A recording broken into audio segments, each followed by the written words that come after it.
Assalamualaikum warahmatullahi wabarakatuh. Hai. Selamat datang di video ini.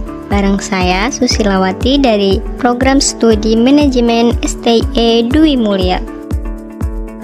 Kali ini saya akan membahas topik mengenai analisis deret waktu dalam statistik ekonomi dan bisnis.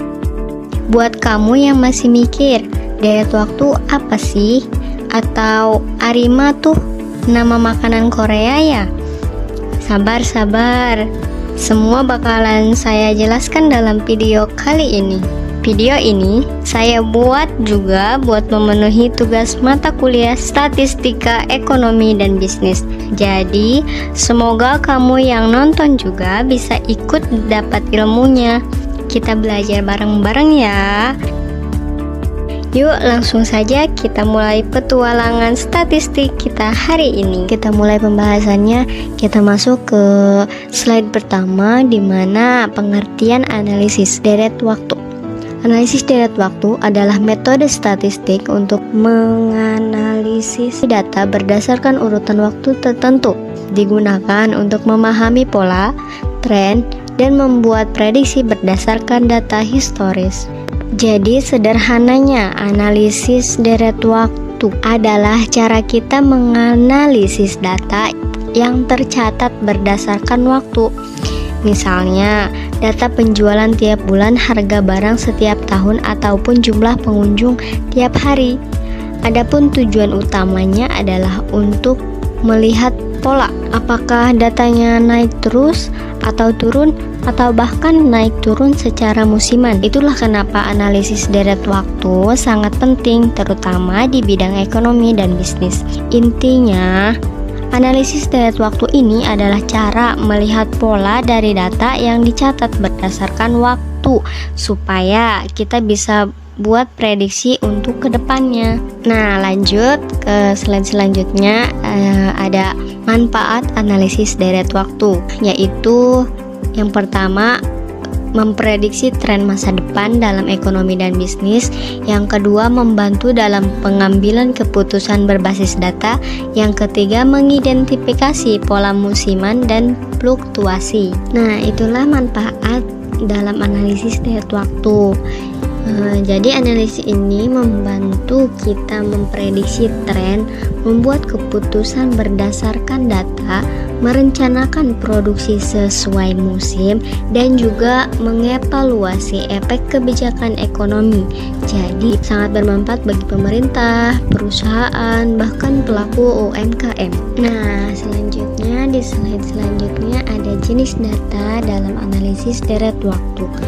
Dalam analisis deret waktu, data itu dibagi menjadi dua jenis utama, yaitu data stasioner dan data tidak stasioner. Kedengarannya rumit, tapi tenang, aku jelasin ya.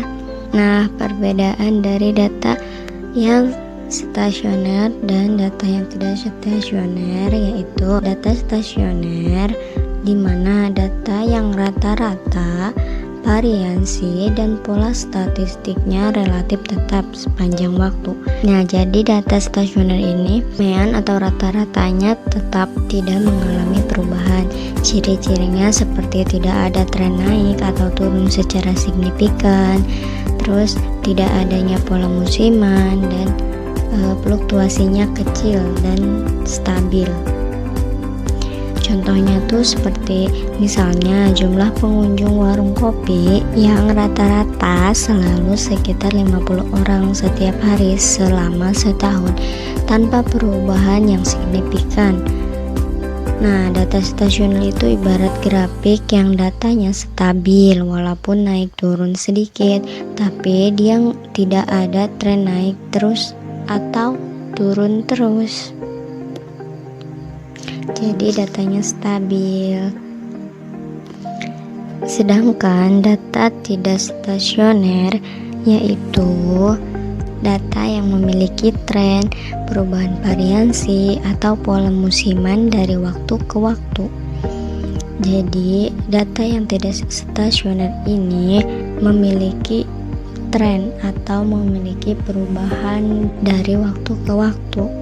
Ciri-ciri data tidak stasioner ini ada tren naik atau turun. Contohnya, penjualan yang terus meningkat setiap bulan. Terus variansinya berubah-ubah dan bisa juga ada pola musiman seperti musim ramai dan sepi.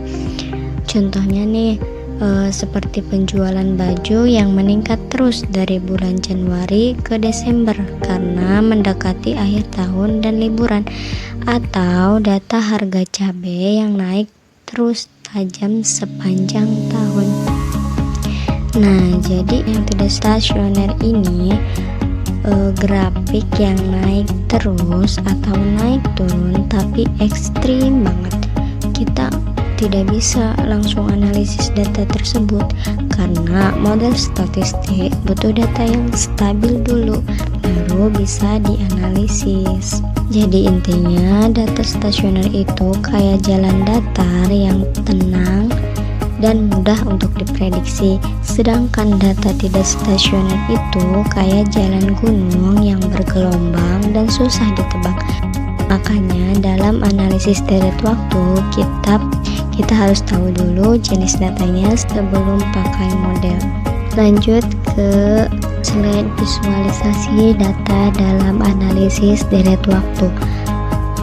Nah, visualisasi data ini memainkan peran penting dalam analisis deret waktu karena membantu dalam mengenali pola dan memahami struktur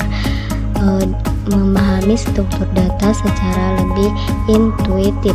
Beberapa bentuk visualisasi yang sering digunakan dalam analisis deret waktu meliputi grafik tren inflasi tahunan, diagram komponen deret waktu, grafik prediksi model ARIMA ya akan memberikan contoh gambar grafik tren di mana grafik ini menunjukkan tren dalam data deret waktu. Garis merah yang naik secara linear menandakan adanya tren naik dalam data, yang berarti nilai data meningkat seiring waktu. Tren ini bisa mencerminkan pertumbuhan yang stabil dalam fenomena yang diamati, misalnya peningkatan jumlah penjualan, suhu, atau indikator ekonomi lainnya.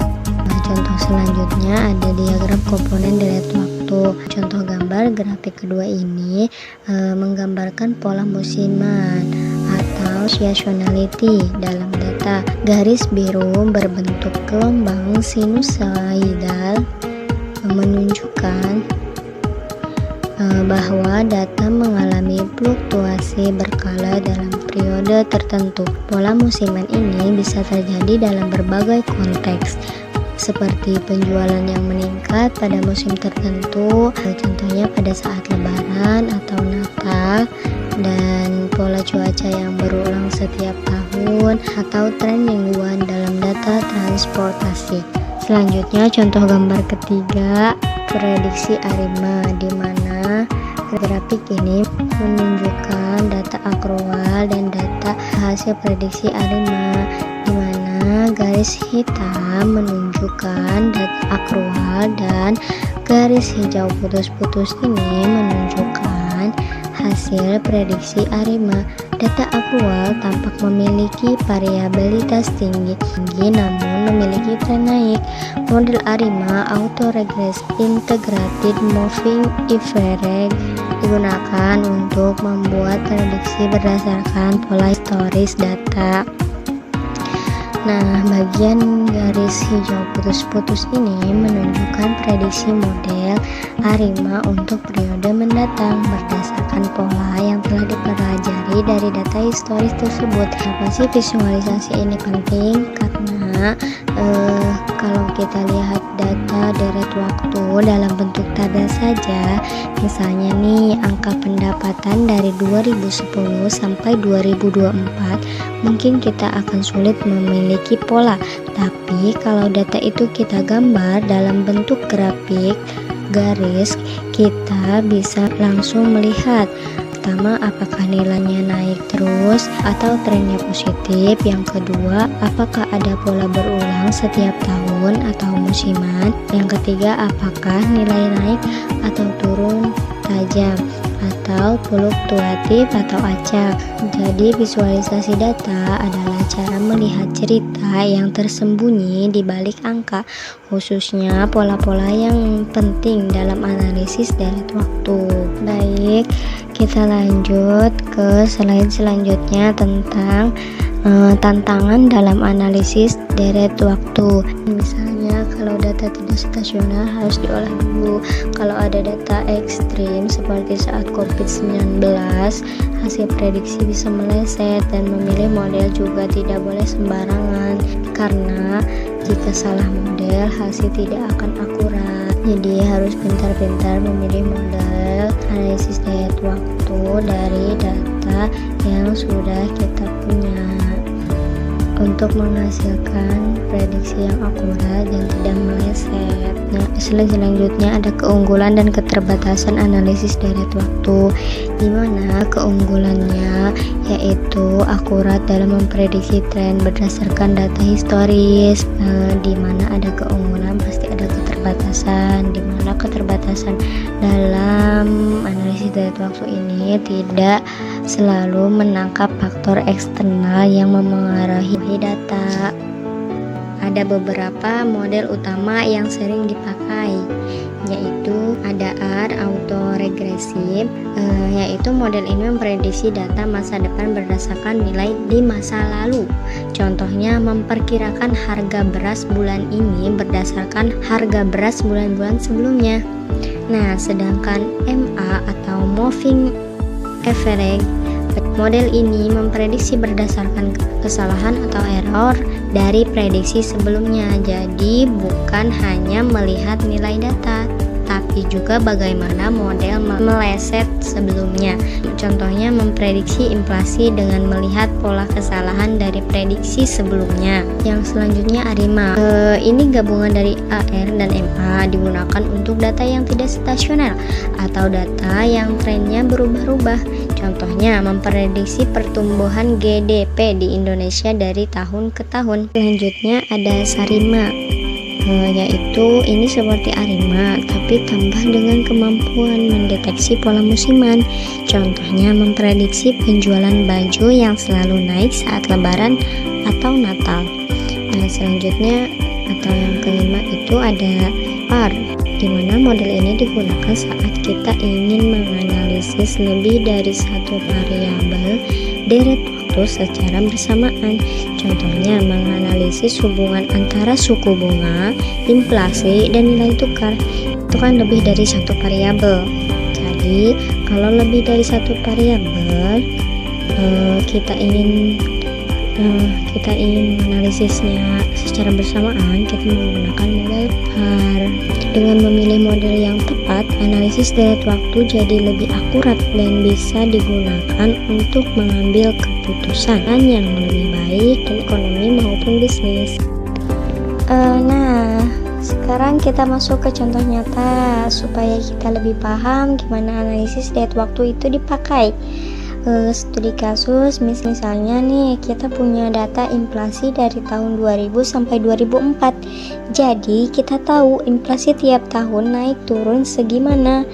Nah, data itu kita masukkan ke model yang namanya ARIMA. ARIMA ini kayak alat bantu ramalan. Dia lihat pola dari tahun-tahun sebelumnya, terus dipakai buat nebak angka di tahun-tahun berikutnya. Model ARIMA memprediksi inflasi bakal sekitar 3% dalam 2 tahun ke depan. Kalau kita udah tahu nih dari awal, pemerintah bisa lebih siap, misalnya menjaga harga-harga tetap stabil atau atur suku bunga biar masyarakat nggak terlalu terbebani. Jadi dari data deret waktu yang kelihatannya cuma angka tahunan, ternyata bisa bantu buat ambil keputusan penting dalam ekonomi dan juga membantu membuat keputusan besar untuk negara atau suatu perusahaan. Nah, yang selanjutnya aplikasi dalam ekonomi dan bisnis. Pertama ada makroekonomi, analisis pertumbuhan GDP, inflasi, pengangguran. Yang kedua ada pasar keuangan, prediksi harga saham dan nilai tukar mata uang. Selanjutnya ada manajemen bisnis, di mana menganalisis stabilitas penjualan dan permintaan pasar. Nah, aplikasi dalam ekonomi dan bisnis ini bukan berarti aplikasi digital atau software, tapi lebih ke penerapan analisis deret waktu dalam dunia nyata. Baik, selanjutnya kita masuk ke peran analisis data itu mengidentifikasi stabilitas, apakah variabel ekonomis tetap stabil atau fluktuatif. Kedua ada mendeteksi pola dan siklus adanya musiman yang berulang. Yang ketiga menilai keberlanjutan ekonomi, apakah ekonomi tetap dalam keseimbangan. Dan yang selanjutnya komponen deret waktu, di mana ada komponen tren, musiman, siklus, dan acak. Komponen tren ini yaitu perubahan jangka panjang dalam waktu. Musiman yaitu seasonality, pola berulang dalam periode tertentu. Selanjutnya siklus atau sikli, pola jangka panjang yang tidak berulang secara tetap.